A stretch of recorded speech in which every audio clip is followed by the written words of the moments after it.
pull it down, it'll get their face.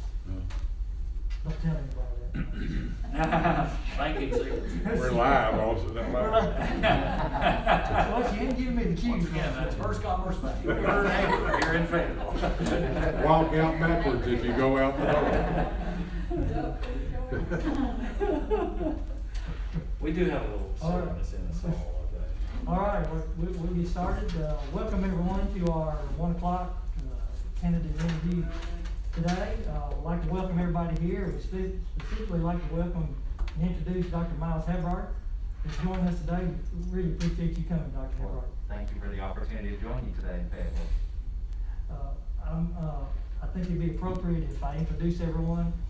Here we have Ms. Sarah Rabies, board member, Ms. Joyce Eady, who's a board member, our vice chairman and board member, Mr. Tom Lowden. I'm Jeff Whitmore, chairman, Mr. Mark Clark, board member, Ms. Jennifer Murdoch, board member. Also with us, we have Dr. Janine Wilson, our director of schools, and we have Ms. Joanne Scott, our board secretary, to join us today. What I'm going to do next, I'm just going to review the structure of today's session, Dr. Hebrard. The first item today, our director of schools gives a brief presentation to the board of mayor and aldermen at one of their regular monthly meetings. This 3-minute presentation gives our city government officials insights into what's happening in their city school system. So to begin your interview today, we've asked you to present a 3-minute presentation highlighting things going on in your current school system, and doing this as if we were elected officials in your local government. Then next, I'll have a list of questions to ask you. These questions consist of questions I received from teachers, department heads, and board members.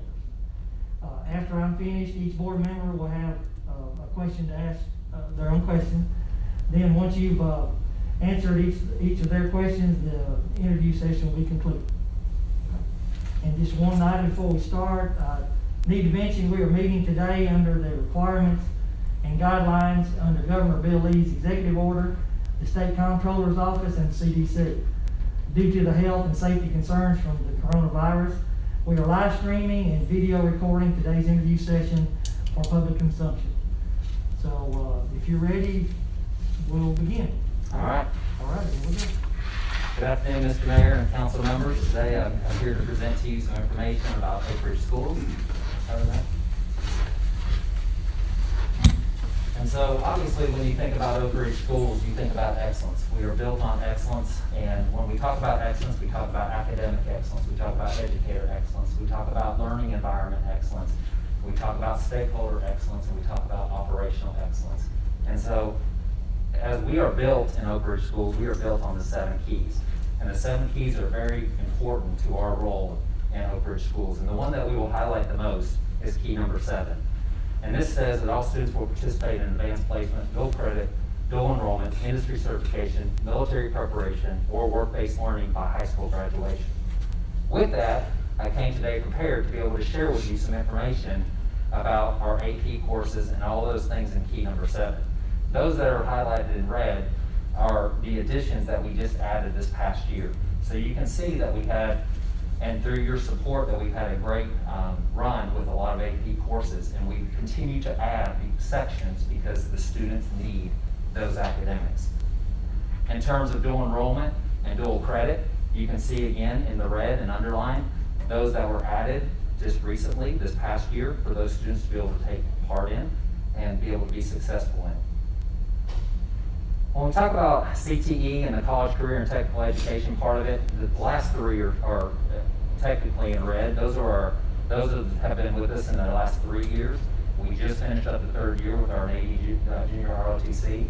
Become one of the most successful programs. And when I start showing you some statistics, you're going to be excited about what support you have been given to the schools to be able to help us build those programs. And we're very thankful for your support, and we couldn't do it without working for the best board in Oak Ridge Schools. And so just know that we also added transportation and STEM because we are a STEM certified district. Super important.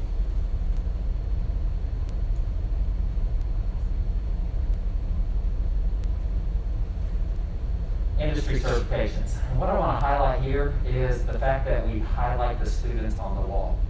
What do you want the people and the public to see when you walk into our schools?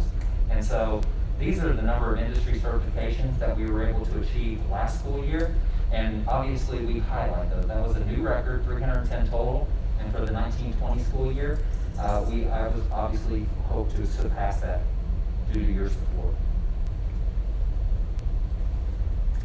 So here are the statistics.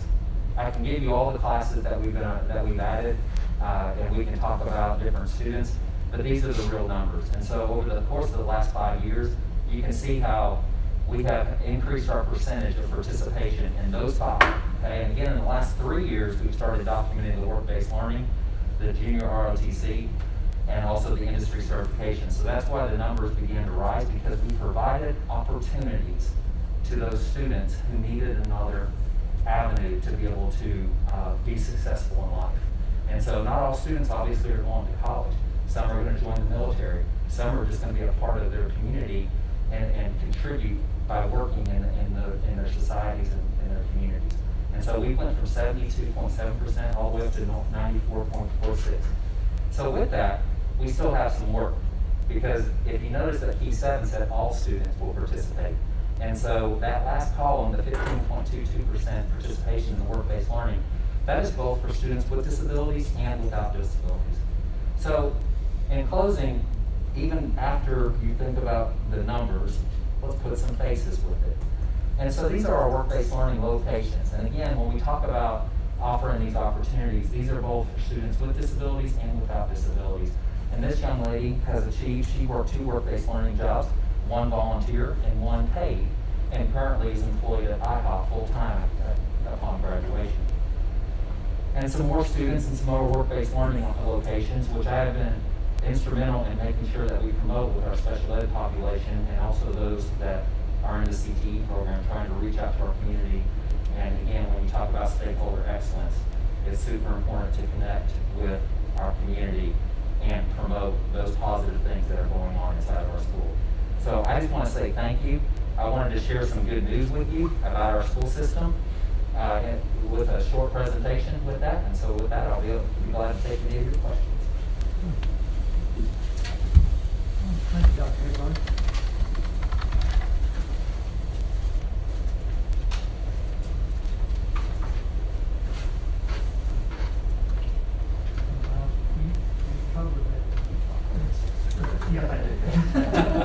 Thank you. Thank you. All right. Okay, we'll begin the questions.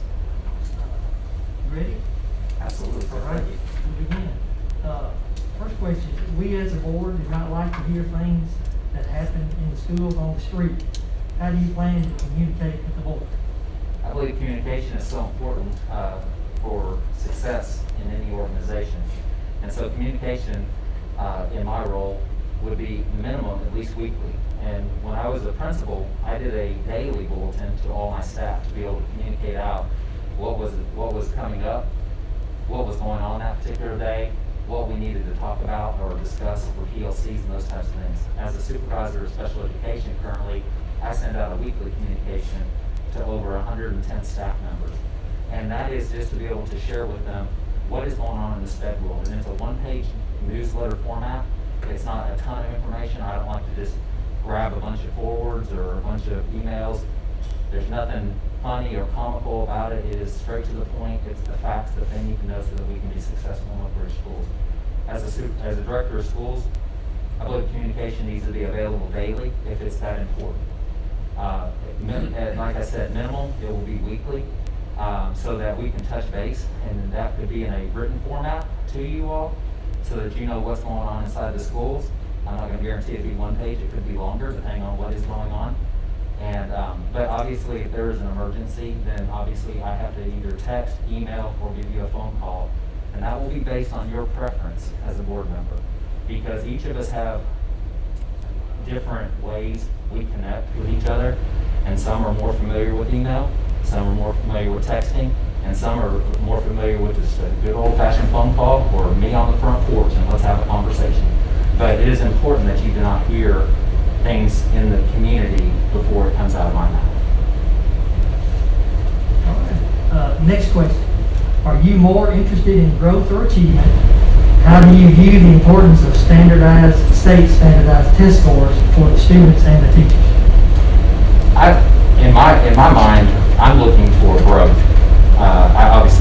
SPED world. And so, but even before I got into the SPED world as a school principal, what I worked with my staff on was looking at what few children can we grow.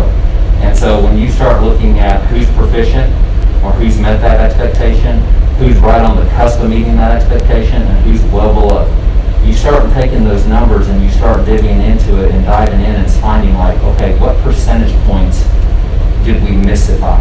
And when you start looking at those types of statistics, you start thinking about, is that one question? Is that two questions? And the next year, when back in the day when it was TCAPS, we would then motivate students. We would have weekly meetings with them to motivate them that you were so close to being at expectation. And so we would keep encouraging them. We would practice good study habits. And so we would discuss those types of things to talk about growth. So in my mind, growth is going to be more important than achievement, even though I know achievement is super important when you talk about a report card. So I don't want to undermine achievement, obviously. It's huge when you start talking about reward schools and reward districts, and obviously that's big for a small district like Fayetteville City. And it obviously brings and attracts more people to want to come to the school system. And so achievement is very important, but I think that if we wanted to try to target where we can make the most difference, it is targeting those students that we can get some growth in. And when I used to work with some teachers on when they were at the 99th percentile and they are already, some would say gifted, or they've already beat it, the third grade test or the fourth grade test. Some of those teachers did not want those kids because they're like, my growth scores will be hurt the next year on TBOS.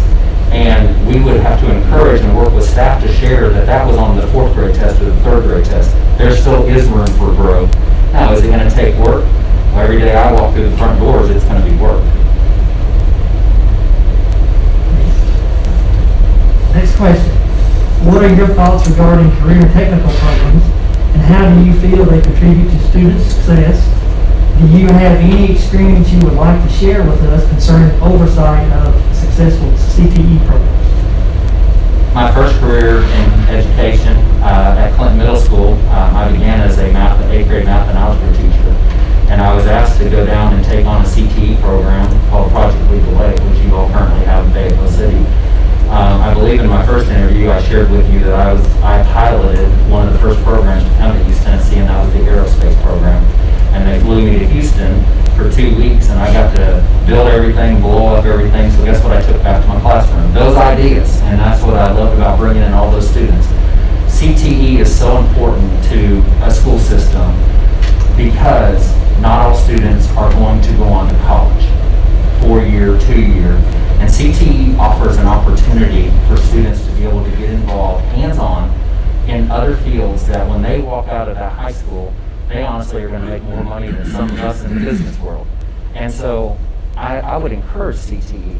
One of the things that I found yesterday when I visited the high school is that the CTE programs are back on the backside of the football field and portables. But yet, your numbers for Fayetteville City as of last school year were 65.8% of your students were participating in CTE programs.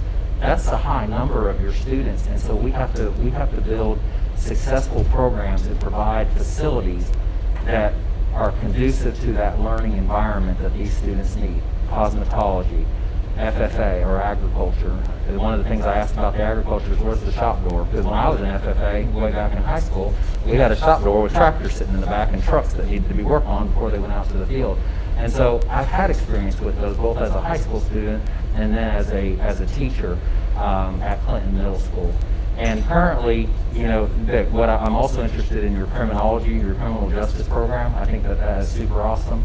But engineering obviously is something that we are very proud of at Oak Ridge Schools, and that continues to build because that obviously provides a career path and a pathway for many of our students, whether they go into the medical side of it, whether they go into the construction side, the aerospace side. I mean, you guys are within grasp of Huntsville, Alabama, and just a center of excellence where we can bring, aerospace and talk about engineering and math and all these other core subjects that are so important to us in society. So CTE, I believe, is very important, and I'm super excited to be able to see those programs grow, not sit at 65.8% And I'm sure that your programs have grown over the years as you've added like the cosmetology and the criminal justice. But what else can be added? Could you talk about an automotive technology? Can you talk about a welding type program? Can you talk about expanding the engineering program besides just the design, the design class? There's so many programs that are out there, and one of the things that I want to bring to Fayetteville City is the opportunity to see these programs expand and give these students an opportunity. Again, you have to be a champion for children, and that's what this board is here for, and that's what your director of schools are here for, to be able to encourage and motivate all those staff, whether they're a certified teacher, an administrator, or an educational assistant, a cafeteria manager, or just even an employee, a maintenance person, and all these coaches, anybody that's part of the school system. We have to be champions for children, and we have to reach out and find those opportunities that are going to connect with those particular students. All right, next question. How do you create a culture to ensure your system is considered the best in the area and an environment in which people would consider moving into your district to be part of the school system? You become the best by speaking the best. When you tell them about your excellence, and that's all you speak about everywhere you go to present, whether it be at the Chamber of Commerce event, whether it be at the local Rotary, the Lions Club, the Kiwanis, whichever civic organization. We speak at the League of Women Voters. We speak at different church events. And all we talk about is key number 7. If you want to be the best, then you put out what the best information is. Now, I'm humble enough to know that we also have areas that we need to grow in. Every district has those. But that isn't the message that you're going to put out when you're out there trying to get support and you're trying to share with stakeholders why you need your children to come to this school system. And so when I go give presentations, or when I'm recruiting, I just got off the phone today with somebody from Chicago who's flying in. They're going to meet with me tomorrow. They want tours of the school. Well, unfortunately, those are closed to students. But last year, it was Massachusetts. I brought 6 from Cape Cod. They flew in, the summer before. They met with me. I shared about our programs. My staff think that I roll out the red carpet to special ed families, which is fine. I roll out the red carpet to anybody who shows up. So our board director, he's working with the real estate agents and saying, hey, let me be a part of this when you bring them to Oak Ridge, because we have a lot of older housing. We're starting to build, if you've been through Oak Ridge. But there's obviously some newer housing that's in the Knox County or Anderson-Roane County outside of Oak Ridge. Well, we obviously want those students to come if you're going to move to that area. And so we're competing with the Maryville, Alcoa, Hardin Valley, Farragut, those schools that are trying to reach the best and get the best students. And so if they ever say that they have a child with a special needs or an IEP, they have them reach out to me. And so then I become the chief recruiter, which as the director of schools I become when I'm trying to find the best staff and the best principals and be able to share like why I need you to come to my school. I serve mayor's children, I serve council members' children, I serve board members' children, and I serve everything in between all those people. I don't look at them as, oh, you're the mayor's child. No. They're a little boy or a little girl with a name, and I greet them every day when they walk in. If you want to be the best, you have to be present, you have to be visible, you have to be accessible, and you have to go out there and stand in the front. You have to be in different places. And I'm so thankful and blessed for the opportunity to come to Fayetteville, because when I talked about that in my first interview about being accessible or about being visible, well, since my time that I arrived here yesterday afternoon, I've already walked your square. And just to get to know, I love the square. I snapped a couple of pictures. But if you want to know what goes on in your town, you got to get up super early, and you got to know and you'll find out. So at 6 o'clock this morning, I was walking the square again several times, and even outside the square. Nobody knew who I was, obviously. I wasn't dressed in this to look out of place at that moment. But at 6:25, people start pulling into the courthouse, and I'm like, ooh, this is going to be a big case going on here or something. Somebody's in big trouble. Like, why are they showing up 6:25? After doing a couple laps, you start smelling that bacon and those pancakes coming out of Honey's, all right?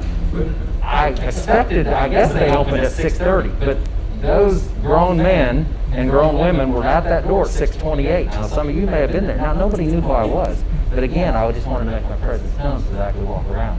Done several laps through Walmart.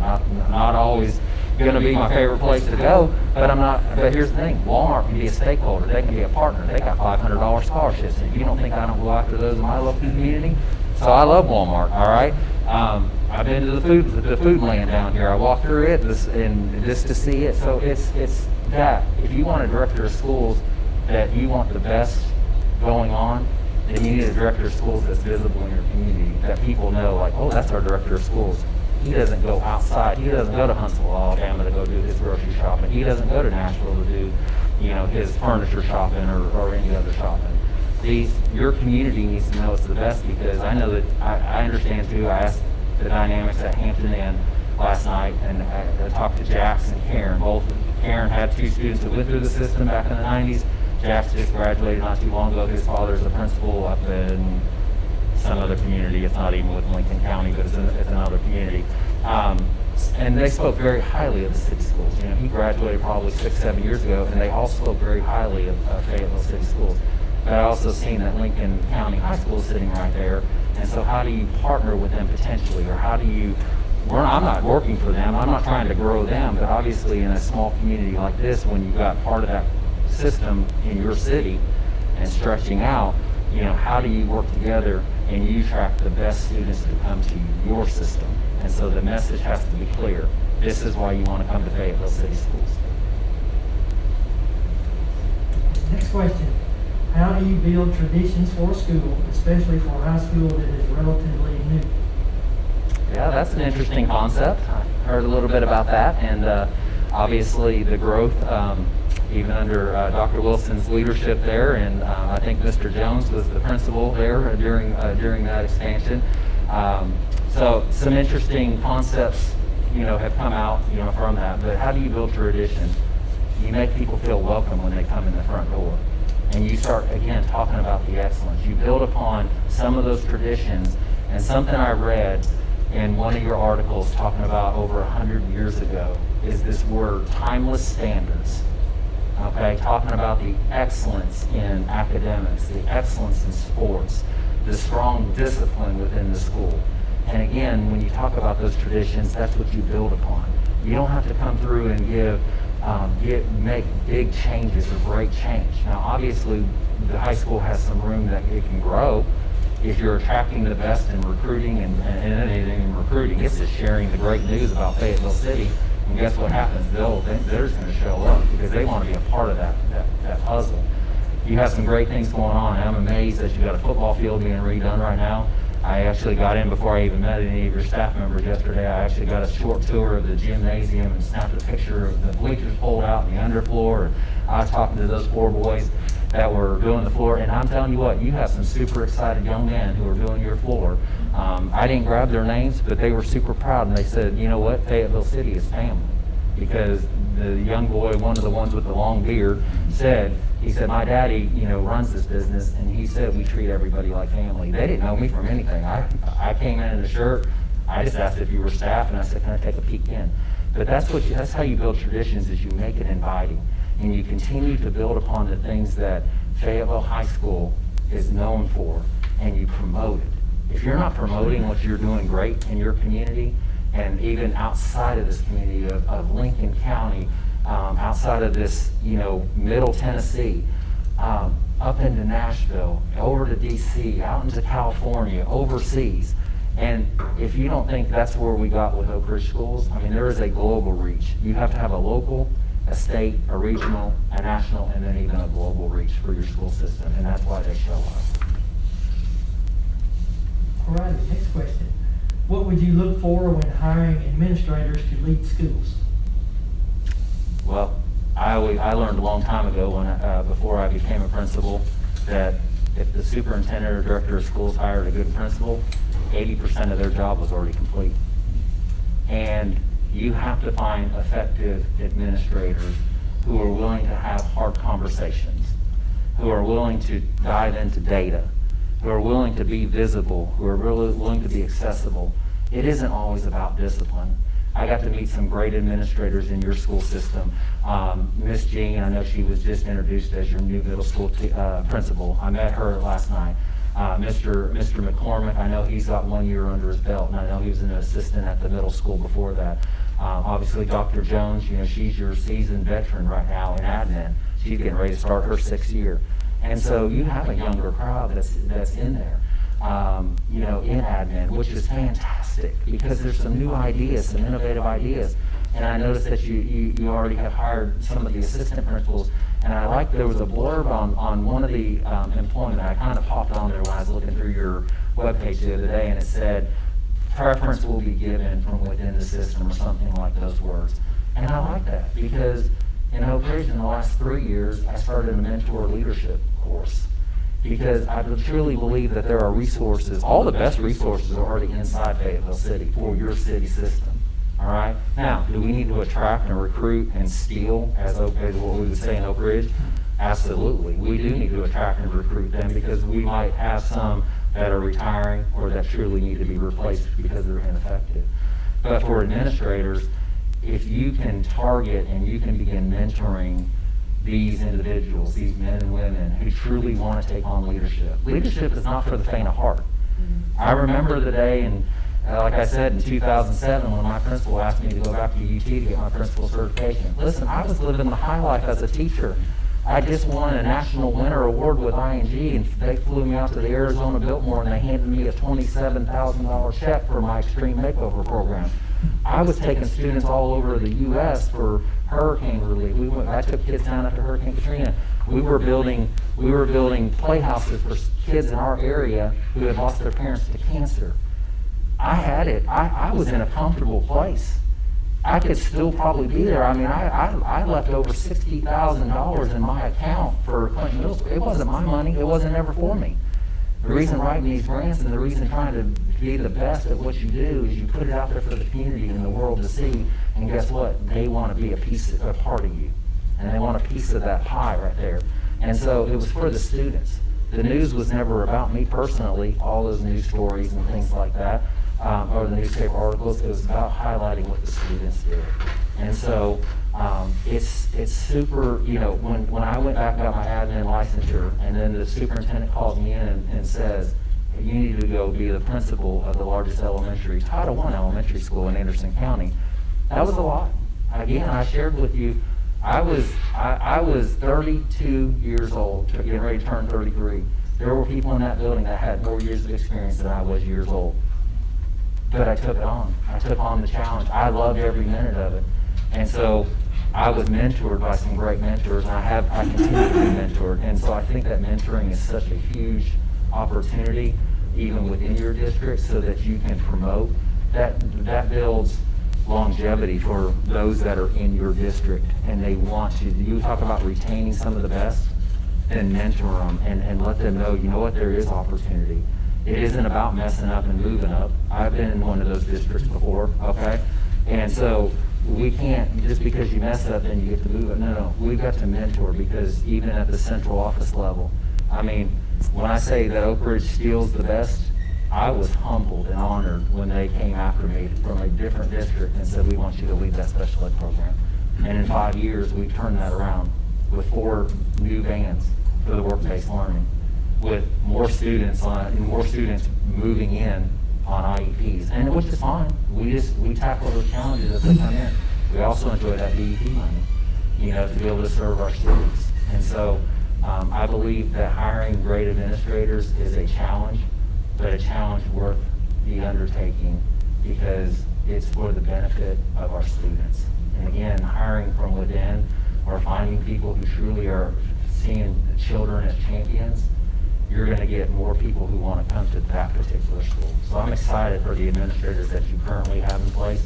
Like I said, had a super conversation with all of them, got to know them a little bit better. Looking forward to meeting, working with Dr. Jones and her husband, Eric, and then their 3 kids, Walt, Jillian, and Eve. And also looking forward to working with Miss Jean and her husband Travis, and then McKinley and Ashley. Of course, they didn't know I knew all this, but you can find out anything on the internet. And also super excited to work with Mr. McCormick and his wife Sarah and his 2 daughters, Eliza and Nora. And I shared with them, you know what? I seen your little girl on the Wall of Fame up in Ralph Haskins yesterday. And he didn't even realize that picture was up there. But those are the things, those are the details that you have to promote. And good administrators take care of their buildings.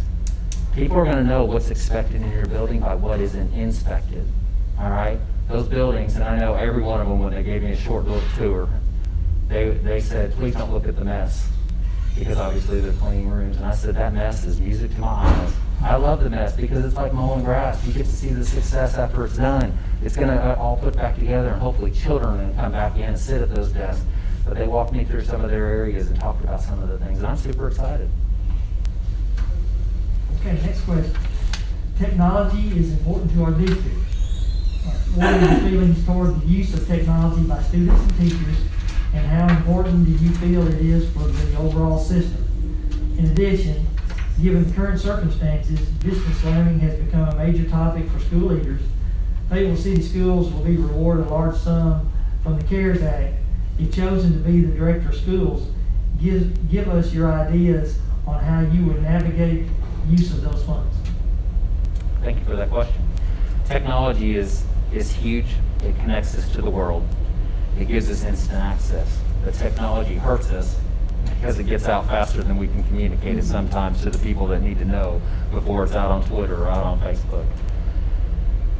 I didn't have a cell phone until my first job, I think in 2003. I don't even remember. I know all my friends had those flip phones, those little bag phones and things like that. I just refused to have a cell phone. And it wasn't because I was afraid to get brain cancer or lose my eyesight or things like that. It was just, I'm a good old-fashioned person who likes a handshake and a word. If I give you my word, that's my word. And if I owe you a bill, I will pay you that bill as soon as I can. Same thing if somebody owes me something. That's what I have that faith and I have that trust. But technology connects us with so many more people and puts us on platforms that can help some students be successful. Again, I said in the first interview that a computer or a program cannot replace a person, especially if they're teaching or working on an intervention. And I think it was directed towards that question of dyslexia. A person has to work with those particular students, all right? But technology can also offer a platform for students when we're talking about enrichment and or extra practice. We can call it intervention, I'll call it extra practice, because we get them for 6.5 hours or 7 hours during the school day. They gotta go home at some point. Now, our challenge, as we've learned through COVID-19, is that we asked the wrong question. We asked the question, did you have internet? Well, a lot of people have internet because they have a phone and they can connect to a satellite.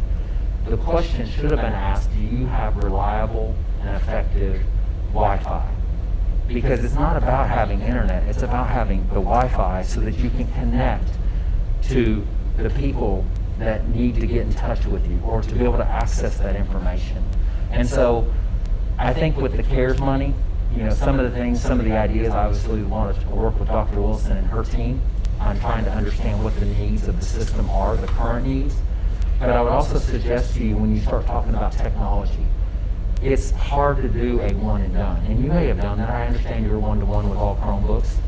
We're one-to-one grades 2 through 12 with Lenovo devices. And for K1, we were going to do a 2-to-1 with iPads because that was probably going to be a better setup for those K1, those little ones. I will say this, those little ones know more about technology than some of us as adults. And if when you need something, they'll go hook it up. And that's how you think in my SPED world, when we're hosting service, providing services, and we're trying to meet some academic goals, continues still until this Friday. Some of those children are the ones, even with disabilities, are the ones sharing and telling their parents, hey, here's what we gotta do. Here's where I gotta go. So it's important that we prepare our students when we come back. It's more about readiness. When you think about the 4 R's, the rigor, relevance, relationships, and readiness, all of those are super important. But COVID-19 really taught us that we weren't ready for such a thing. And when I talked about showing up and giving your best effort, what I've shared with my staff is, you know what, give your best faith effort and try as hard as you can to connect with these families. And in the end, you're going to get grace. You might get even a little forgiveness because you know what, we all got stuck in this at the same time. And we were all unprepared in different ways. And so when I think about readiness with technology and what does the CARES money, what could it potentially, it could increase infrastructure. It can expand out the Wi-Fi, or you know, whether it be a grant for some more hotspots, if we can write for those, but also the wiring that needs to be put into schools and also within the communities. Where can we position Wi-Fi access for our families to be able to do that, because they can't go to the library. The library's closed, or it was for a long time. It may be open here in town, but they have to have access. One of the struggles we found is that some of these students have 4, 5, 6 different people, or more, people who work with that particular child. They have a teacher, they have an administrator, they have an interventionist. They're also on an IEP, so they've got a resource teacher reaching out to them. They've got OT, PT, speech. We've got parents who are like, they got one phone and 3 kids. They can't do it all. And then they're running out of minutes. So we've got to be more ready with our technology and potentially even uploading. One of our priorities is figuring out what to upload when we come back to school, if we come back to school, but how to issue out those devices and upload them, teach students how to be able to access whatever information we need them to access, but upload things within that device that does not require Wi-Fi. Because again, not everybody has that access. Not everybody has that ability to drive down to the library or walk to the library or walk to the McDonald's. That looked new, it wasn't even open this morning, I didn't get a tea. I guess it's under construction.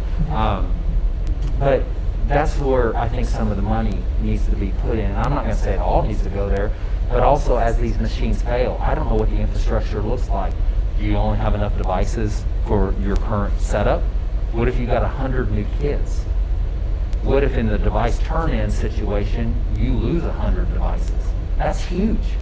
And so we have to be able to replace these devices, because if we're going to make this world connect, or our students connect with the world, if we have a damaged device, if we lose a device, if somebody steals it or whatever happens, we have a device for every student, all right? But more importantly too, we also have to have a device for every staff member. Because right now, some of our TAs, they have great relationships with some of these families and some of these students that they don't even have a school-issued device. So we have to begin thinking about them as well. Teachers need a device, and I'm not talking a Cadillac version, but an efficient and effective version to be able to reach their students or to connect with their colleagues via Zoom or Microsoft Teams or Google Chat, Google Meet, whichever platform you want to use. And I'm sure there's 1,000 others that are going to come on board because they're going to want that money too.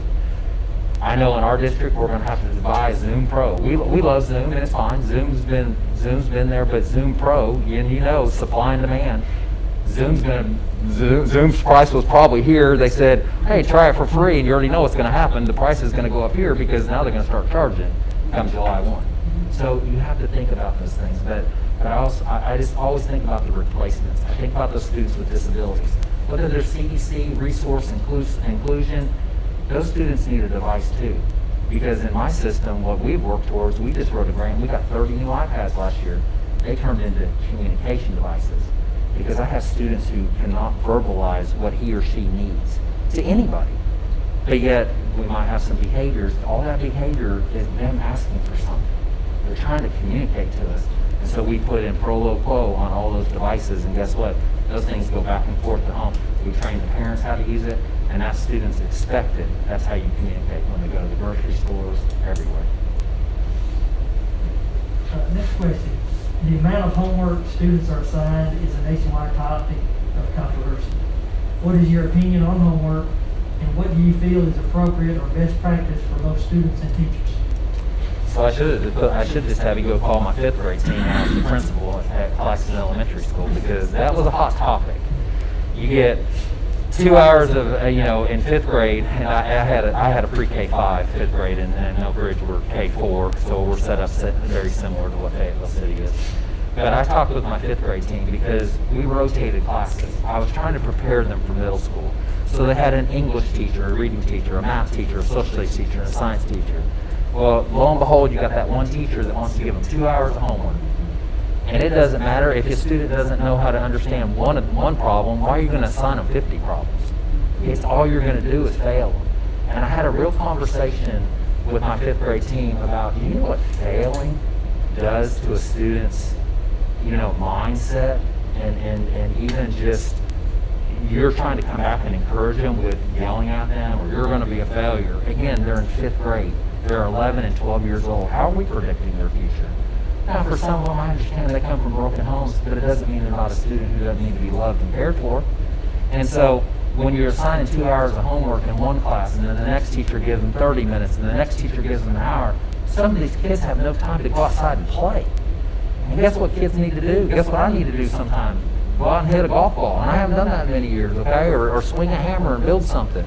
Kids need to play. They need to run some of that energy out, because we confine them in a classroom all day and say, mind your manners, be good, don't hit little Johnny, you know, don't spit, flush the toilet, wash your hands, and who knows, put your mask on here soon. I don't know what's going to come of this, all right?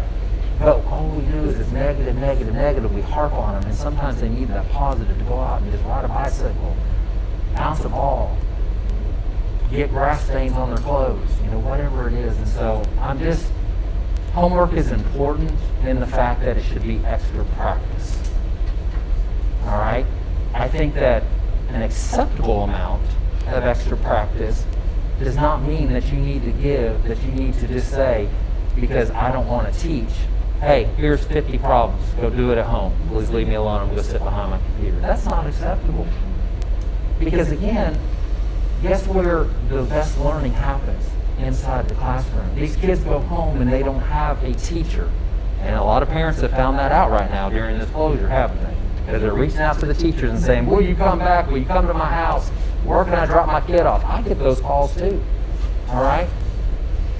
But if they don't have somebody who can do the concepts, whether it be math or science or read, you have a lot of people who are illiterate in every community and who struggle with that for different reasons, all right? And again, I shared with you, your reading scores, you know, have went down over the last 4 years, and your math scores have went up. So there was a focus, obviously, on math, all right? Which is great, but it probably happened within your classroom. And I would assure you that it didn't happen because you assigned 2 hours to every student and went home. Now, are there platforms via technology that they could access that are fun and game-like? Absolutely. So instead of playing Mario Brothers, I may age myself here, Mario Brothers or some kind of racing or battleship game, then why don't we put them on a platform like my boys love to get onto, hey, like Prodigy, and it challenges them. They're moving up. My 3rd grader's already on the 5th and 6th grade level in math, because you know what? He can't stand to lose against his classmates. And he's got to get to the 100 and then the 110 before that. We can make learning fun, but it isn't always that drill and kill, and here's you a bunch of problems, and if you don't bring it back, it's a 0. So we talked about the emotional status, and how it tears apart. We also talked about the power of I. It takes, 9 100s to replace a 0 in the grade book, to even get back to possible. Not even to an A, but back to possible, to possibly achieve. But when I got kids with 12 and 15%, is it the student who's failing, or is it the staff member who's failing the student? Because again, I shouldn't be just picking and choosing like, oh, I like this person, I like this person. No, sorry. You're just going to sit in the back. Just stay out of my way. If you'll be quiet here, just go take a nap, chew gum, whatever. You know, it doesn't matter what the rules are. We should be trying to meet every student at their place. Now, some are going to need intervention. Where are we going to find the time? Those are all good discussions to have. But the power I is this: instead of giving them a 0 and drilling them with, you didn't meet the expectation, you're going to be a failure, you're going to be a nobody, give them an I with the opportunity to complete it. I'm all about responsibility. If you have a job, complete your job. The only job for students right now is to come to school. I'm part of truancy, review, and support. It used to be called attendance court. We got rid of the word court because court sounds scary. And we're not a court. I'm not a judge. I can't do anything to you. You know, I might wish upon that you one day go to jail or the courts get involved, but I can't. I don't have any authority of that. It's now truancy, review, and support, because when you start looking at some of those students, your only job, and that's one of the messages we communicate with them, your only job is to come to school. And then if you will be in school, you will learn more. So that's my stand on homework. All right, next question. As director of the Fayetteville City School System, how would you implement diversity in your hiring procedures? Diversity is a hot issue right now. We just actually sent a team to New Orleans before spring break because of the conversation around diversity and leadership. You know, and one of the things that we have found, even in Oak Ridge, we do not have a lot of diversity. You talk about we have diversity in students, You know, we represent probably 60-some countries of families who come into our high school or come into our schools. Again, we try to have a global reach. But when you talk about leaders, we don't have a very diverse group. And so you have to have that hard conversation. You have to open the opportunity up for candidates outside to even hear those ideas. And that's why I'm so thankful even for an opportunity to interview. I've sat on both sides of the table. I've been on your side where I've listened. And guess what? I stole ideas from other people who came in and shared some things. And so I'm thankful to be sitting on this side, obviously, today. But even with what I'm sharing or what your first candidate shared, you're probably thinking of some ideas of like, hey, that's a great idea. Whether or not you implement it, it may need to be tweaked to fit Fayetteville City. But I think diversity is super important, seeing as your diversity in your system, you have a diverse system, but you have 43% African American and Hispanic. So obviously you have diversity. To reach some of those kiddos and some of those students, you have to have adults who can connect with those. Okay, it doesn't mean that you have to have all African American staff or leaders or all Hispanic staff or leaders. No. You have to have a combination of a diverse crew to be able to reach students, because it's the same thing with a man or a woman. Some students connect better with a male, and some connect better with a female. And so it can't be like, oh, I'm having all males in my school, or I'm having all females. No, you got that. When you talk about diversity, it's also in that status as well. And so I think it is important to have those conversations. I think it's also important to work with your local colleges and letting them come and practice, because again, if they don't step foot in our school and only step foot to get an interview just because we want to interview them, doesn't necessarily mean they're going to be the top candidate, because we never got to see them in action. And a lot of the students, even from when I was a student teacher from UT way back in the early 2000s, how do you think I landed my first job? I actually interviewed from Africa. I was on a mission trip, and I had to do it over an email, but fortunately the administrator knew who I was and said, I want him, even though he's in Africa for 3.5 weeks and can't even speak any language that they thought I did know, okay? But it was because I was in their building. And so if we start connecting with some of these, whether it be Motlow, whether it be Tennessee Tech, whether it be UTC, whatever, there are all kinds of students who would love to pour their hearts and pour their lives into education. No matter if they're black, white, Hispanic, or any other color outside of those three. The next question, cite an example of how you delegate responsibility and hold subordinates accountable through evaluation. Well, delegating, when I was a principal, I had 88 staff members, which about 46 of them were certified teachers. I obviously, with the demands when team came out, are you under team rubric or Tiger? Are you under team rubric? Tiger. Okay. Well, either one of them was when it initiated was a challenge, because obviously we had a learning curve. Yeah, we would have a learning curve. Well, I had to go back then and train my assistant principal. I have to trust my assistant principal that she could go in and effectively, work with that staff member and evaluate them on their performance. Okay, not because I like them or I don't like them. And same with me. I had to learn the same thing. And so how I delegated is that for those that had 4, or for those that had 2, and that's before we ever got to the 1 scenario here recently, so that there was no bias and nobody would think, because we had no staff members, we weren't connected to any of our teachers or staff members that we were evaluating by family, we would split those up in half.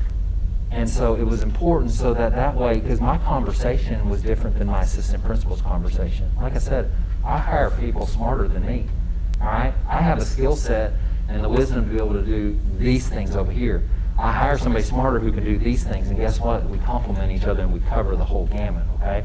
Those conversations look different when you're having a conversation with the assistant principal. Those conversations look different when you're talking to the principal, okay? Because again, it's based on our experience and the experiences that we had in education.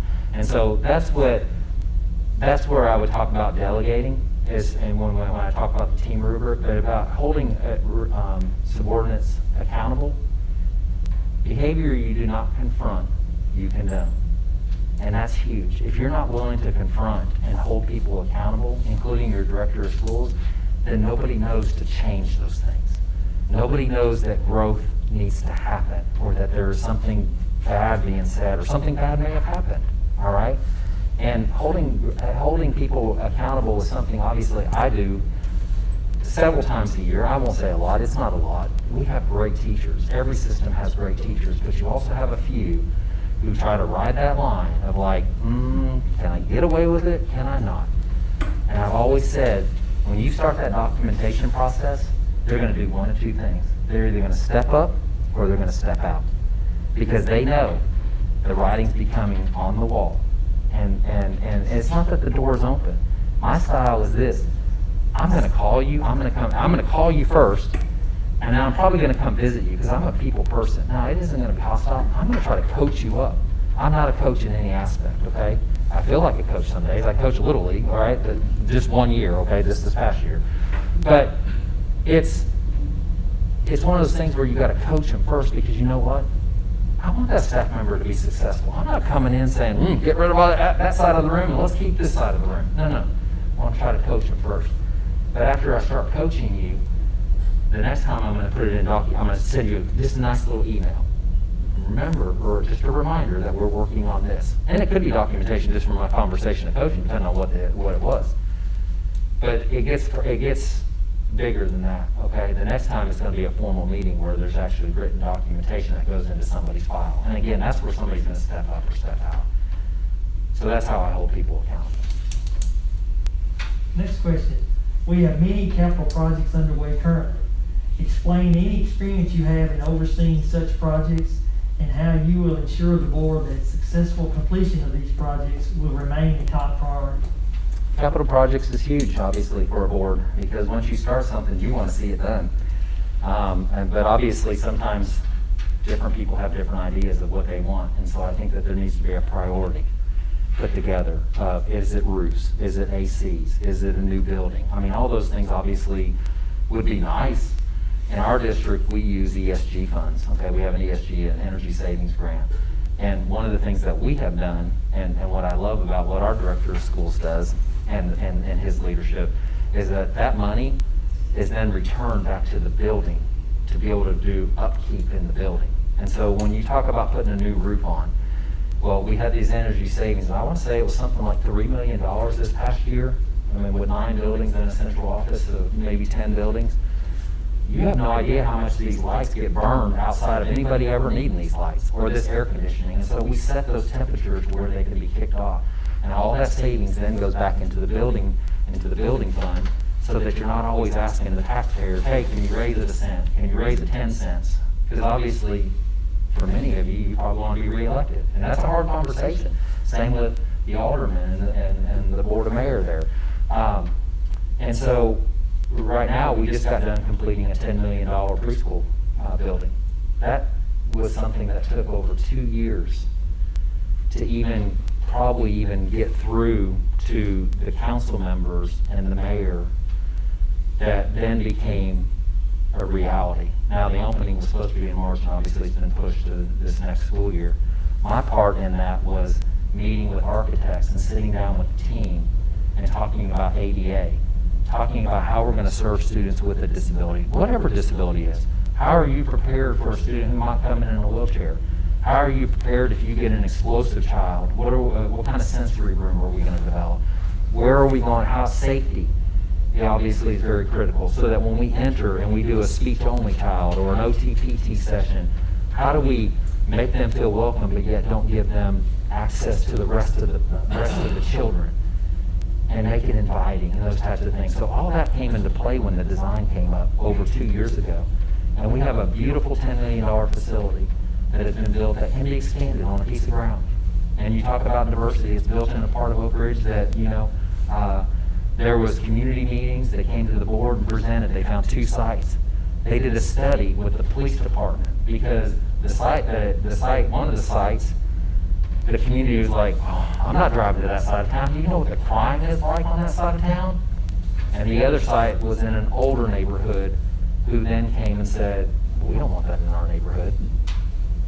And so, but the statistics from the police department said there's no more crime over here than there is over here. And the crime rate in Oak Ridge is very low as it is. They do a great job in our city. But it wasn't, it was a perception. And you have to have those community meetings to break those perceptions sometimes. And sometimes you have to invite the police. You have to have conversations with the fire department. We talk about evacuations. I know this isn't necessarily a capital campaign, but I meet with the assistant fire chief of how to evacuate a student on the 3rd floor when we don't have an elevator that can get the child down, but he or she is inaccessible because of their handicap condition.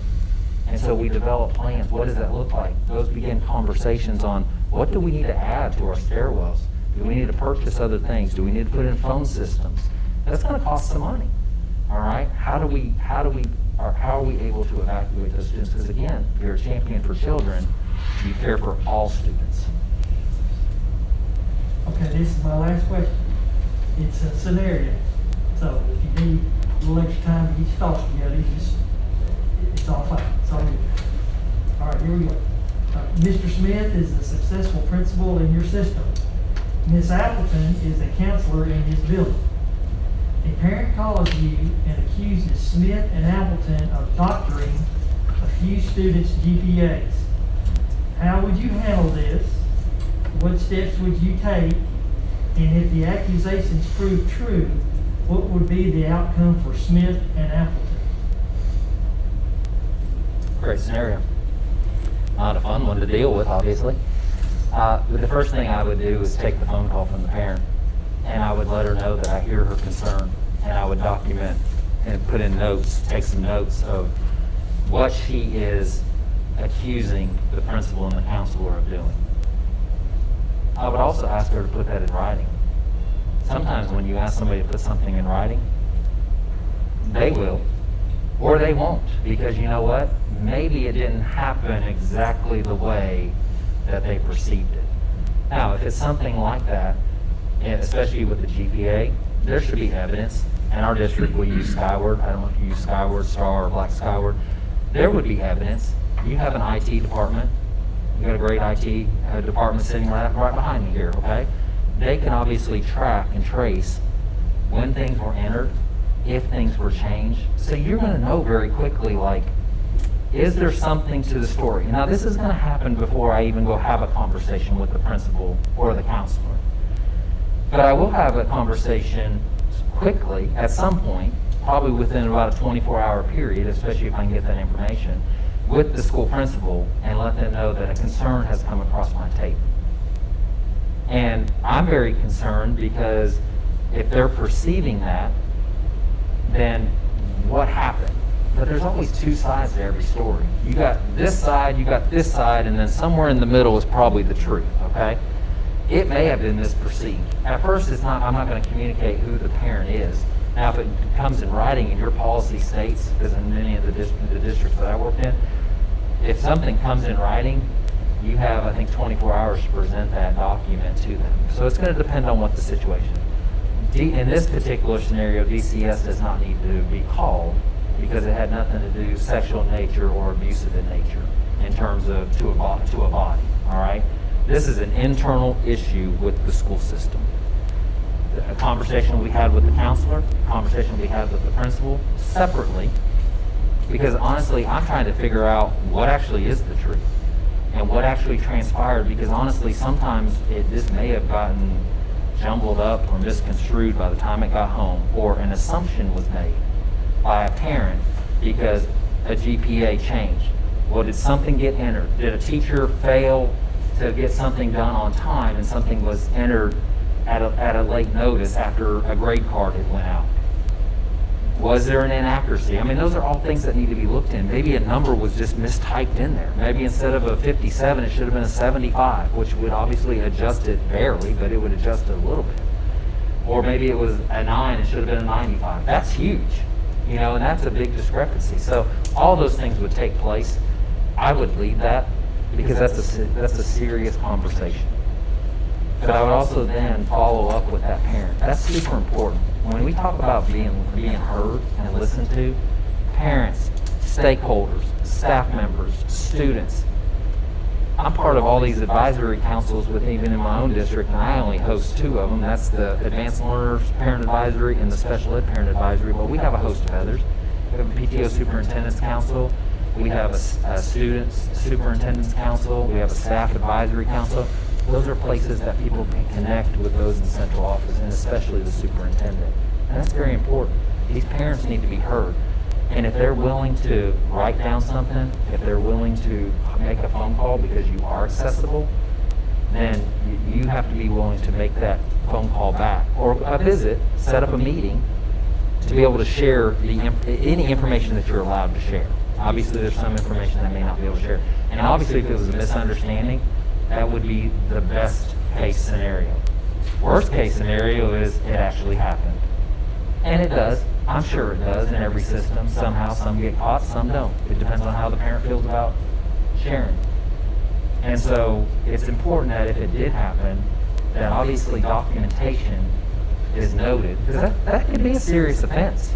If you went from passing, especially at a high school level when we're working for credits and graduation, and you altered that to be able to help somebody graduate for sports, for a scholarship, to not have to get kicked out of the National Clearinghouse, or whether you helped a student because you didn't like that student and you wanted to see them get retained. Neither one of those are right. Okay? So documentation would need to be had. But I would also suggest that in the very beginning, especially after I had IT look into something like that, I would make you all aware of something like that, because here's the thing. That's something you don't need to be blindsided by in the community. And that would probably happen very quickly, probably not even a 24-hour period, but probably within a 12-hour period. And again, working with each of you, what is your preference? A text, an email, a phone call? Or do we need to sit down without masks, hopefully, preferably, and have a conversation and share, so that I can share that? But in the end, what I want you to know is I've got this. That's what you need to know in a leader, is that, you know what, I've got this. If you hear anything, let me know, but I'm handling this, I'm tackling this. Those are some of those things that sometimes, you know, hey, you have, here's my planner on top, you know, everything's in this particular book. My staff knows if they ever see it. It used to be a black book, now it's an orange book, okay? Because the black one's filled up. Every year I fill up a different one. But they know that, you know, if it's written down, I always have all these tasks that I would like to complete each day.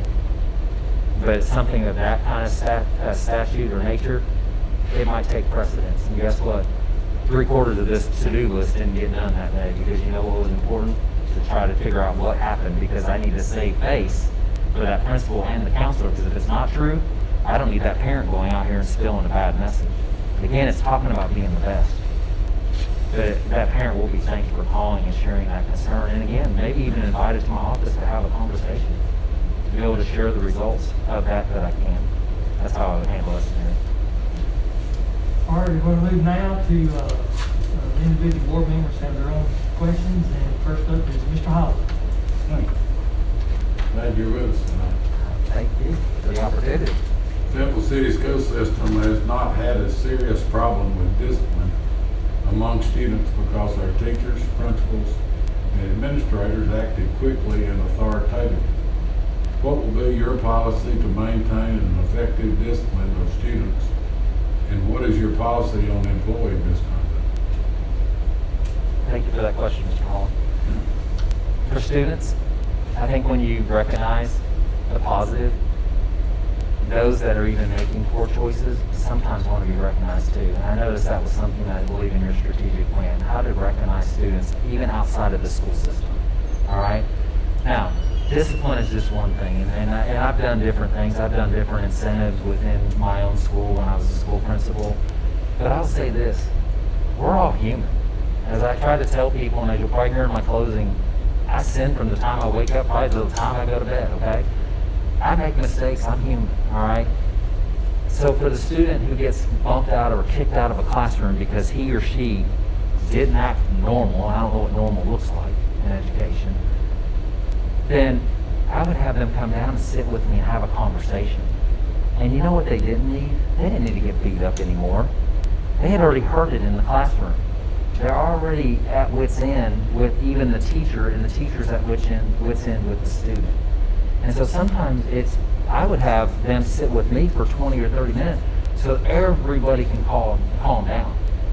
But as a TCI trainer and as a former principal, one of the things that we also talk about is getting them reintegrated back into the classroom. Because guess what they weren't doing in my office? They weren't learning. They might have learned a life lesson, but they weren't learning math or science or social studies or reading. And so it's important that we get them reintegrated back into the classroom structure so that they can participate, and more importantly, that they can be successful. Because when they don't feel like they're being successful and they can't contribute, that's when they're going to show out. And so the teachers have to really get to know the students to help prevent some of these discipline problems. And that's where at the beginning of the year it's so important that a staff will communicate with parents. Not just a parent-teacher conference, that happens after the first 9 weeks, that's too late. We should be reaching out and calling our families and introducing ourselves. I know we might have an open house there at the beginning of the year, or meet the teacher, I don't know what you do in your school system. Those are all things that I've been a part of in different systems. But it's one of those things where if we get to know who the child is and what's going on at home, because for some of these kiddos, they go home, there's nobody there for them. They're just there to run free. I got 4 and 5 and 6-year-olds who are their parent or a better parent than even their own parent. So you have to understand that, and sometimes there's some empathy or some compassion can be shown by a teacher instead of just always driving in that you're such a bad kid that you're going to be, that you're going to be in jail or what have you. All right, staff discipline, like I said before, what behavior you do not confront, you condone. And again, if you don't address it on the front end, other staff members are going to begin to talk like, you never faced that with this person, why are you talking to me now? And it causes bigger issues. I've seen that firsthand, all right? But I've also seen where people have stepped up because you did address it. I've also seen people step out because you did address it. Again, I don't tackle personal issues that happen outside of the school. I didn't focus on that. What I can focus is when you're clocking in and you're falsifying records. If you're taking money, that's all that's all things that I can tackle. If you're treating other staff members or students unkindly, those are things that can be addressed because you're within the realm of a school building. You're within our organization. And again, I didn't buy this system. You all didn't buy the system. You all contribute to how the system runs, and these buildings aren't ours. This isn't my building. One day, my office right now in Oak Ridge is not my office. It's the city's office. It's the taxpayer's office, and we have to remind people sometimes of that again, this isn't your school building. The taxpayers are the ones who provide this in the city, and so we need to make sure that there's an understanding there on that. But in short, that's how I would try to tackle that. But honestly, if you have recognition programs and you praise people, and again, you talk about visibility and accessibility, go to any of my schools. I have 9 in Oak Ridge. They know just because I'm walking through the building does not mean somebody is in trouble.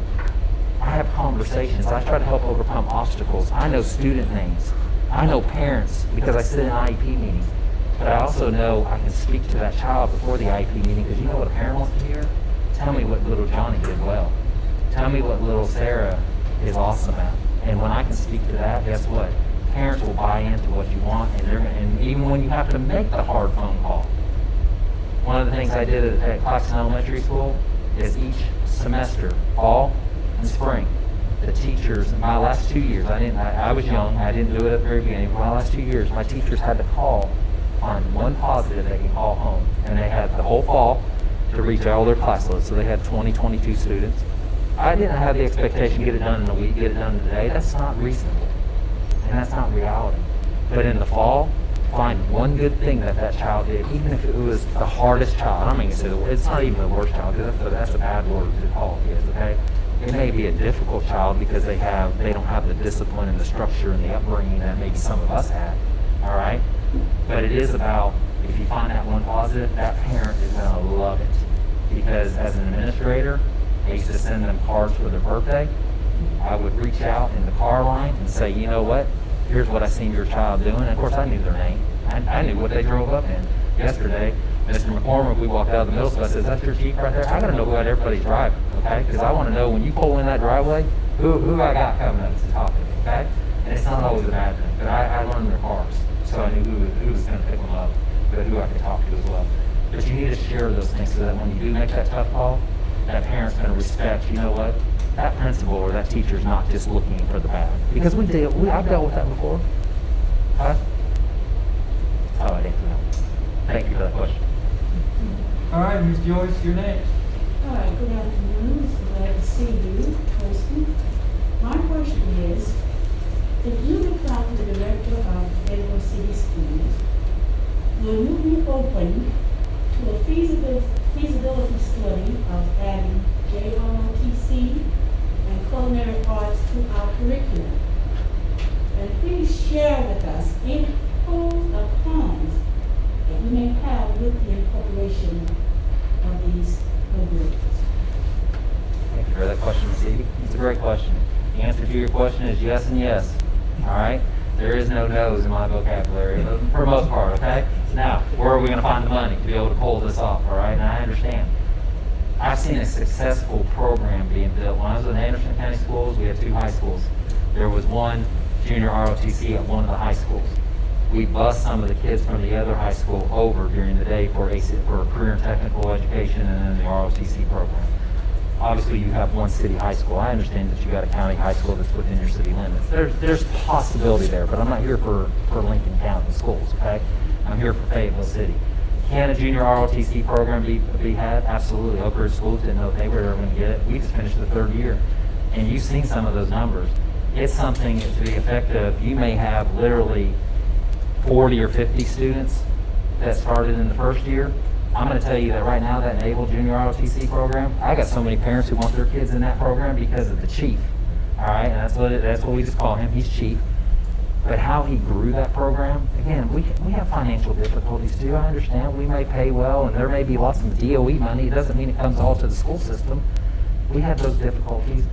But I was a part of Leadership Oak Ridge through the Chamber of Commerce, and we had 2 projects that we adopted.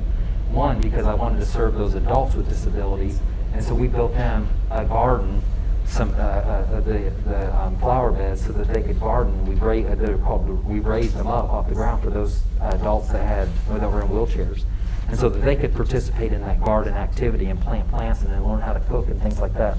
The second one was we funded and helped pay for the flags. Those things aren't cheap. And when you're talking about the different branches, you're talking about a U.S. flag, you're talking about a Tennessee flag. But how that program has expanded, again, it has nothing to do with me. I'll give credit to the superintendent, but I'll give more credit to the chief. Because the chief took these young men and young women and put them out there on the front lines. He was working ball games for Oak Ridge High School. He was working different board meetings. So every board meeting, you would have 4 students who would come in and present the flag. And we would do the national anthem. He then got onto the UT football field. He then got onto, in with Coach Barnes and doing UT basketball games. You know where parents go and why parents love Chief? It's because it's not always about those big events, but these kids are expected to volunteer in their own community, and this community knows who these kids are. And I've seen some undisciplined kids who became very disciplined and have found a way. Whether or not they joined the military one day, but I'm going to promise you that if they didn't have the Navy Junior ROTC, these kids would be lost. They probably would be in the juvenile justice system. So I give credit to the chief, and I give credit to our director of schools for allowing that program to come on board. You have to find the right person. You have to connect with the military, and I noticed that you had a recruiting center nearby going towards the high school there and the middle school. And so you have to connect. It doesn't matter what junior ROTC program you want. Somebody wants to be a part of these programs, okay? Now, it's going to start small, but then what are you going to do when it gets so large that so many people want to be a part of it? And you start focusing on the discipline. Culinary arts. In my time at Oak Ridge Schools, besides just the bands, which will be one of my legacies, my other legacy is what's going to be called the Edu-Kitchen. I have a kitchen in my high school that's not being utilized, but it's a beautiful, it was an addition that was added on to high school well before, about 2 years before I started with Oak Ridge Schools. And I go in and I try to encourage these teachers, why is that kitchen not being utilized? Do you know what these students with disabilities could do in a kitchen? And I'm not saying that's where they belong, but just giving them the opportunity to use their hands and their minds and just measuring things, making messes, and then having a final product come out of the oven or off the stovetop and getting to taste it. What a great opportunity. But my Edu-Kitchen $5,000 from a foundation to be able to build this in the middle school level. Gutted it out, new appliances, building a cabinet that is going to be not only accessible for students that can walk, but we're going to build a section for those in a wheelchair. And again, it's just a big maker space where we can make a mess and a teacher can work with 3 or 4 different students and measuring and teaching those things. All the products in something as such can be donated. You know how many things I throw away? I can only imagine what you all throw away or give away. Thrift stores, some of these restaurants would just be glad to have their name as a part of such a program. But it has to be bigger than that, all right? And now, 2 weeks ago, I submitted my $4,000 grant to the Rotary because I'm looking for 4 $1,000 grants for each elementary school to have a mini kitchen. Because I got to get around the hood vents, I got to get around the fire marshal and the safety committee, the safety coordinator, all those types of things. But we have things such called as air fryers and hot plates, and they're wonderful. And guess what we can do in classrooms? And again, you talk about donations, not the new products. I want them all to match, okay, in my elementary schools. When you're talking about pots and pans and dishes and silverware, I don't necessarily need the best thing from, you know, Croft and Barrel or TJ Maxx or wherever you might have here, all right? That stuff can be donated because, again, you got estate sales, you got families with 2 and 3 and 18 sets of silverware. They'd be glad to donate when they know that it is impacting children's lives. So the answer to your question is yes and yes. It's a matter of finding the cheerleader that is going to be in the classroom. I'm going to be the chief recruiter and the chief cheerleader for such programs as that, because again, it's impacting and it's available to all students. Not just those students without a disability, but even those students with a disability. And then, again, when you talk about culinary arts, one of the things that I found successful at Carnes Middle School, which is in Knox County, but they held the district basketball tournament last year. And guess who provided all the meals? The students in the culinary arts program. And guess who got highlighted? The culinary arts program in a little Carnes high school. And I went in, I was able to benefit from a meal in there, and I just thanked the man who was the teacher and the students, because what a great opportunity to showcase. And again, when you talk about being the best, showcase the best. Invite people in. There's nothing to be scared of to invite them in. And guess what? They're going to go out and start talking and saying, let's get some more of that. I don't know that they're going to say, let's go raise our taxes, but they're going to say, oh, I want more of that. I want my kids. I want my grandkids. And I promise you, when I was a principal, in my first years, because again, I was just young and I'm still a go-getter, but I was just going for it. I had parents that already had 6 and 7 children, and I said, go have more. I want your children to come to my school. And I got a good chuckle out of it. I had grandparents who were taking care of their kids. I said, go have more children, bring them on, I want them, because I planned on staying a long time. So that's the answer to that question. Well, I'm glad you mentioned that I have a granddaughter that graduated Carnes. Oh, okay. See? Wilberforce, Carnes, yeah, I got you down. Yes. All right, Ms. Thank Raven. you, thank you very much. Sorry. All right, Ms. Raven. I've enjoyed the afternoon with you. As a board, it's important to us that the director know the names of all 1,500 kids in our school system. How do you think you'll be able to accomplish this task?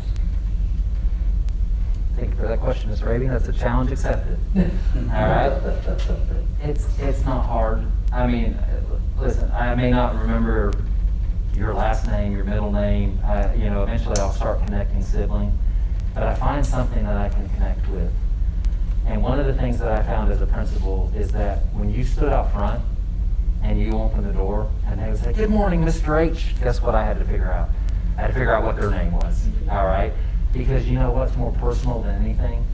I mean, I've been called, hey, you have been called worse than that probably, okay? I've been called, you know, I've been H, Mr. Hebrew, you know, and I appreciate Mr. Whitmore calling to try to make sure they got the last name is pronounced right, all right? Because I get so many different pronunciations.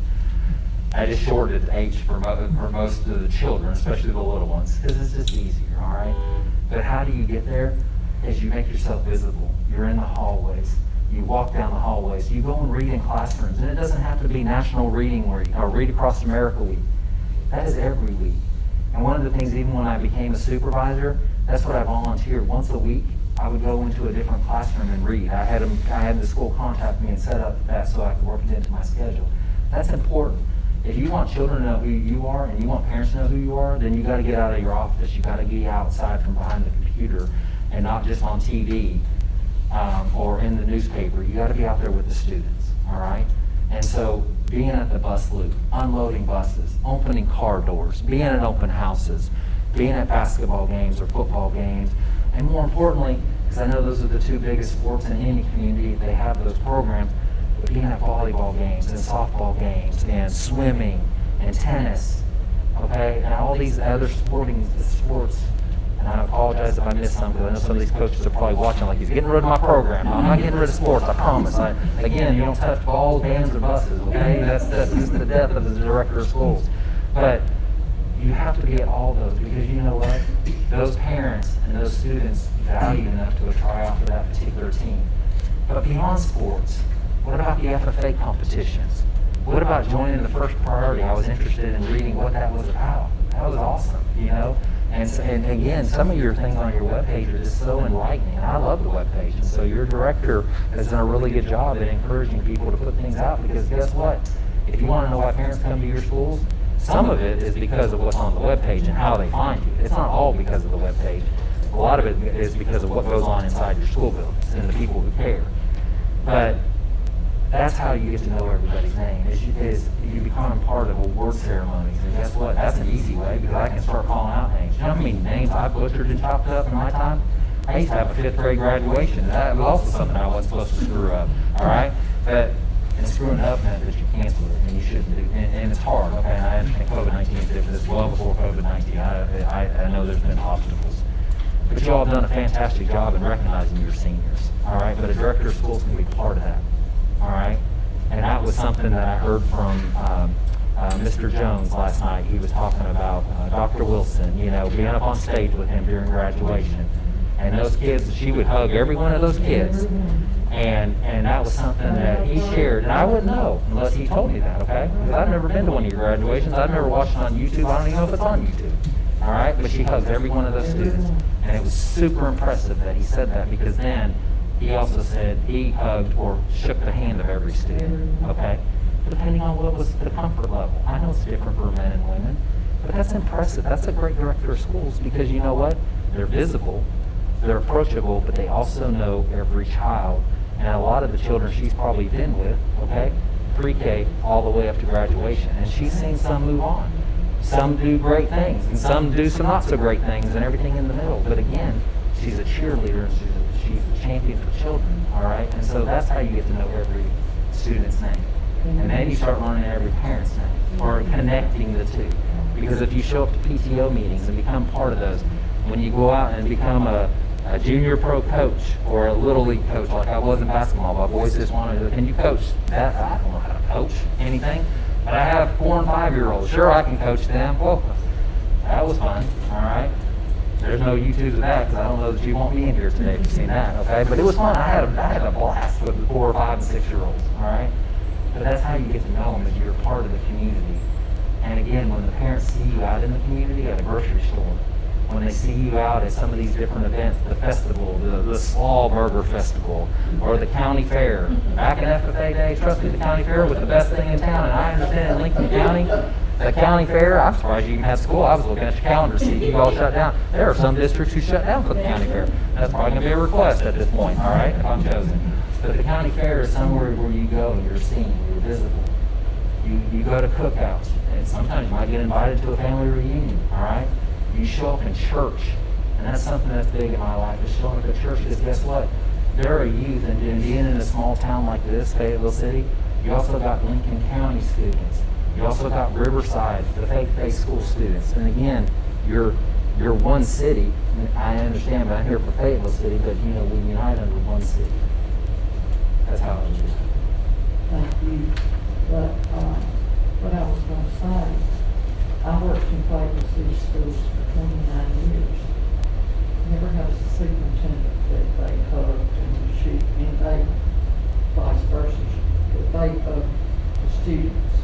And when I was on the board, the first year I was on the board and went to graduation, I mean, it was it brought tears to my eyes. I mean, it was just so personal. And I thought that was the best thing. And I was thinking back to my school days. I never saw a superintendent in any of my schools growing up. Right. Right. It's part of your accountability. It's part of your visibility. You want a good school system, then be present.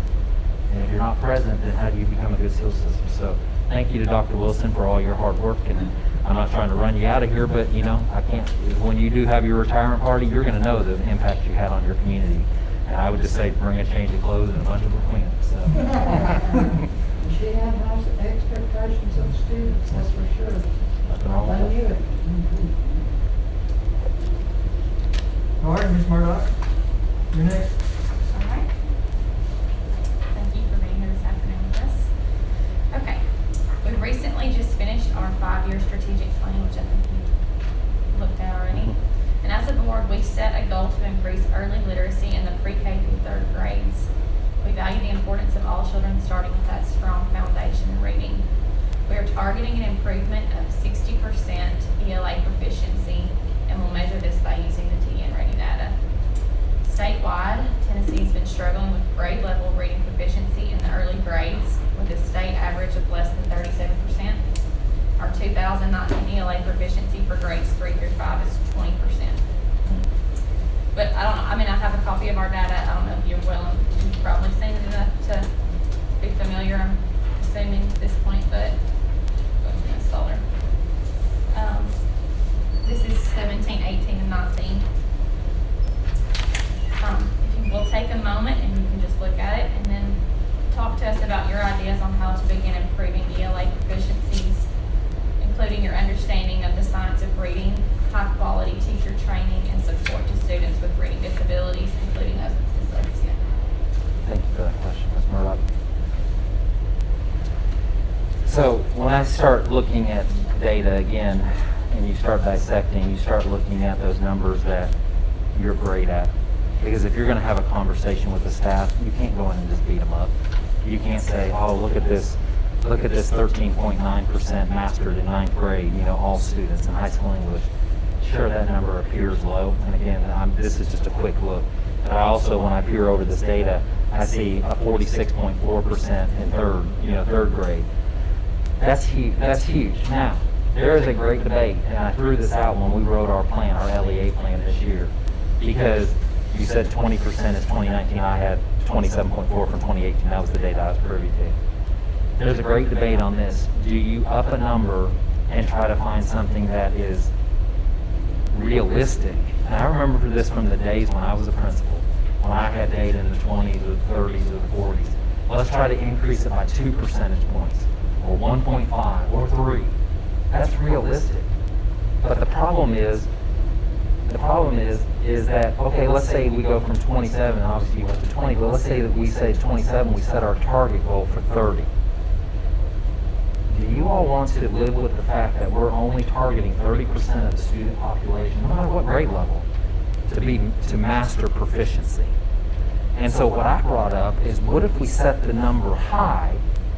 Because if you start thinking about percentages, and I understand from 27 to 30, you're probably talking several students, and that could be a great challenge in any school district. But I would also suggest to you in a staff mindset that it is, okay, I only got to get 30% of my kids up so I can meet this goal that this board or the central office has put out for me, and I'm going to look good on my testing, and I might get to keep my job, or look successful. But again, you start thinking about numbers. Why just 30%? So I'm glad you at least got up to 60, and that's a huge jump. When you talk from 20 to 60, I mean that's huge. We would prefer 100, but Exactly. Now, I would suggest, and we started debating the number, even in Oak Ridge schools. Is it 70? Is it 80? I mean, 60 is probably more realistic, okay? We would love to achieve 100%. I think every district will. Is that admirable? I'm never going to say never, all right? But it's going to take a lot of hard work to ever get to 100%.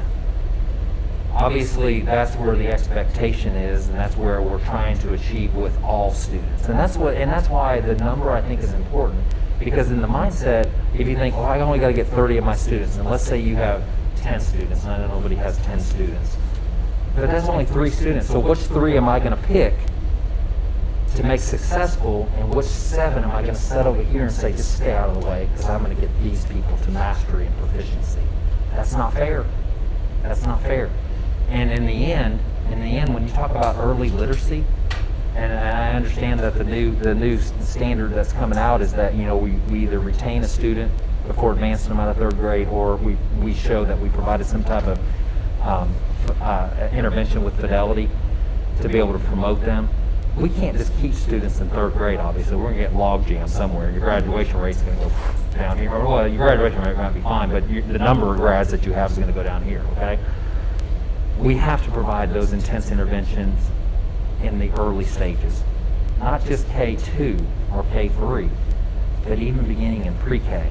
Where do we develop the love for reading? It should start in the home. That's where it starts with my 2 boys, all right? But again, we have families who struggle to read, who struggle to work with their own child and are embarrassed to read. And I know that we put out, trust me, we do it every day. Read 15 minutes with your kid. You would think we'd be asking for a lot for 15 minutes. Some people smoke more than 15 minutes at one time, all right? But it's one of those things. One of the things I did at Claxton Elementary School to teach parents how to read and to teach strategies is I offered a homework club. And so the homework club was the church that sat behind me.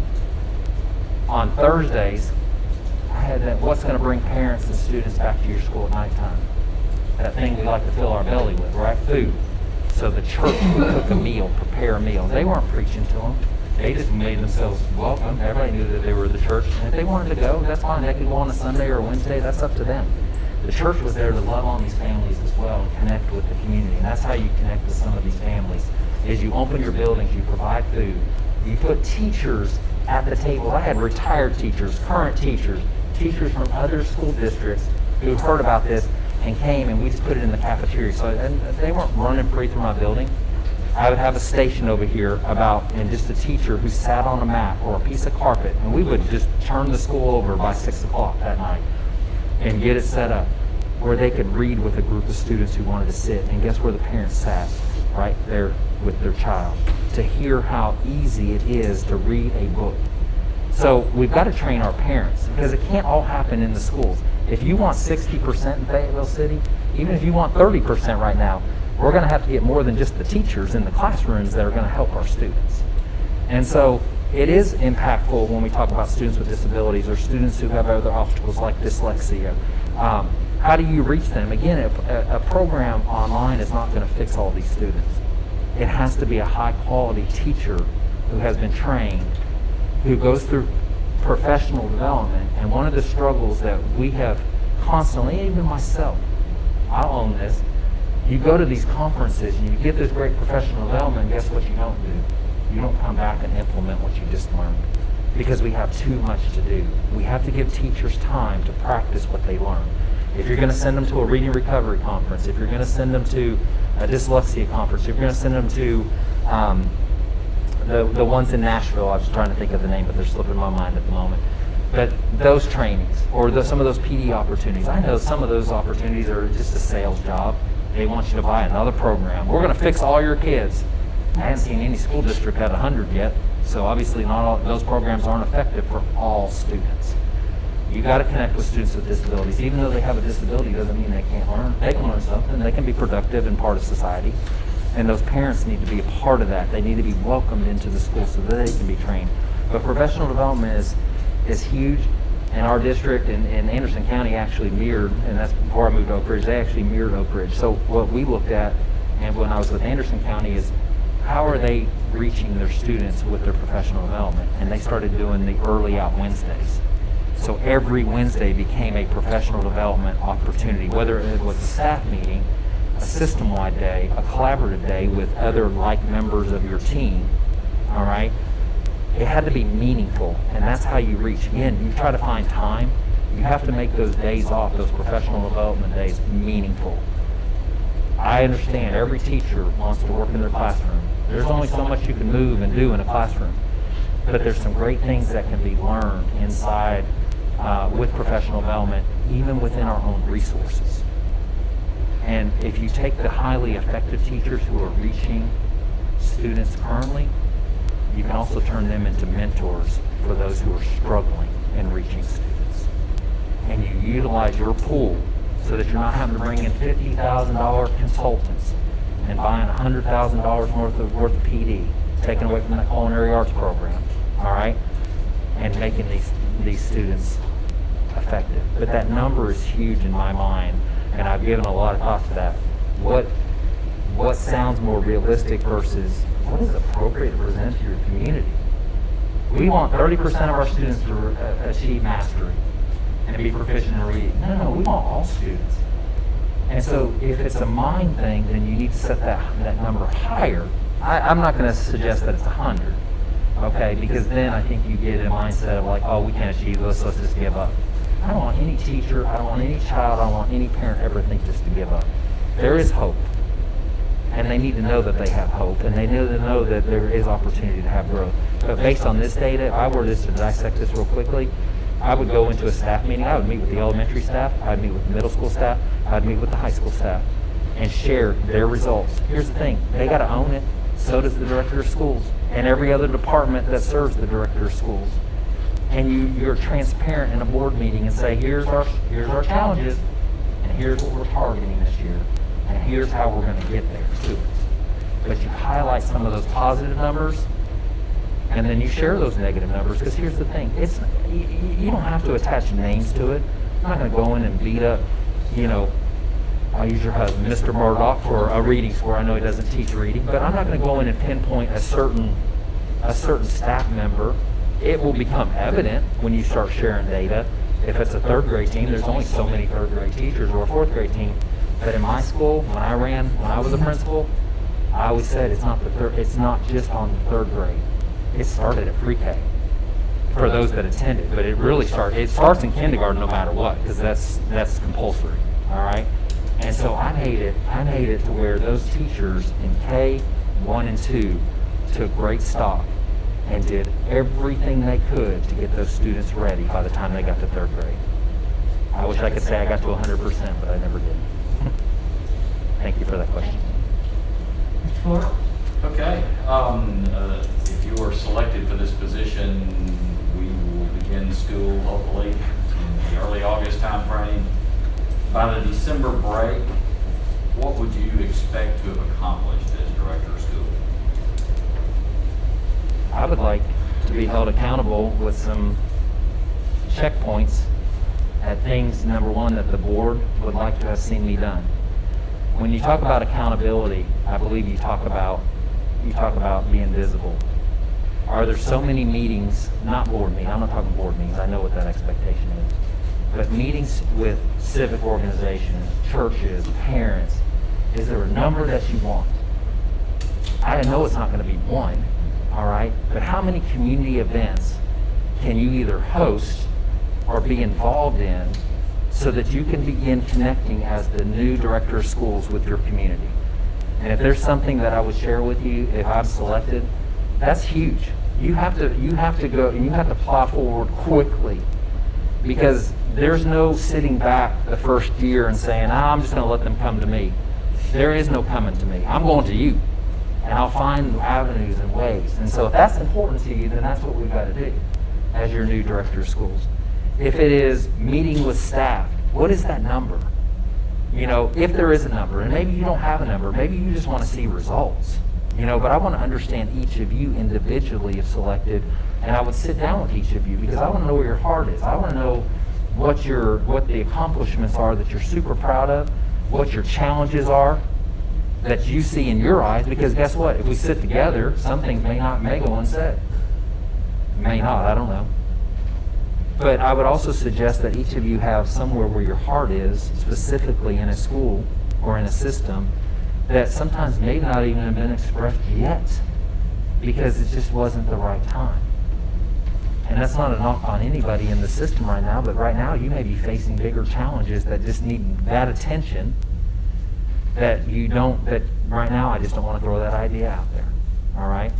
But I would expect that I will have met with every PTO, if they have one. I'm guessing all 3 schools have a PTO. I will have met with every staff, not just once, more than once. I will expect that I have met with different parent groups in your system for students who are already within Fayetteville City. And I'll suggest to you that I will have connected with several of your different organizations, faith-based or non-faith-based, in your community to go out and share, number one, to introduce myself, but to also share the vision and cast that vision, to cast your motto. I mean, I love it. Big enough to make a difference, small enough to care. You know, I mean, you've got to sell that mission and that motto if you want people to believe in it. And the only way you do that is by getting out and sharing that information. And that's huge. So those are just some of the things that I would expect. I would also expect that you would know that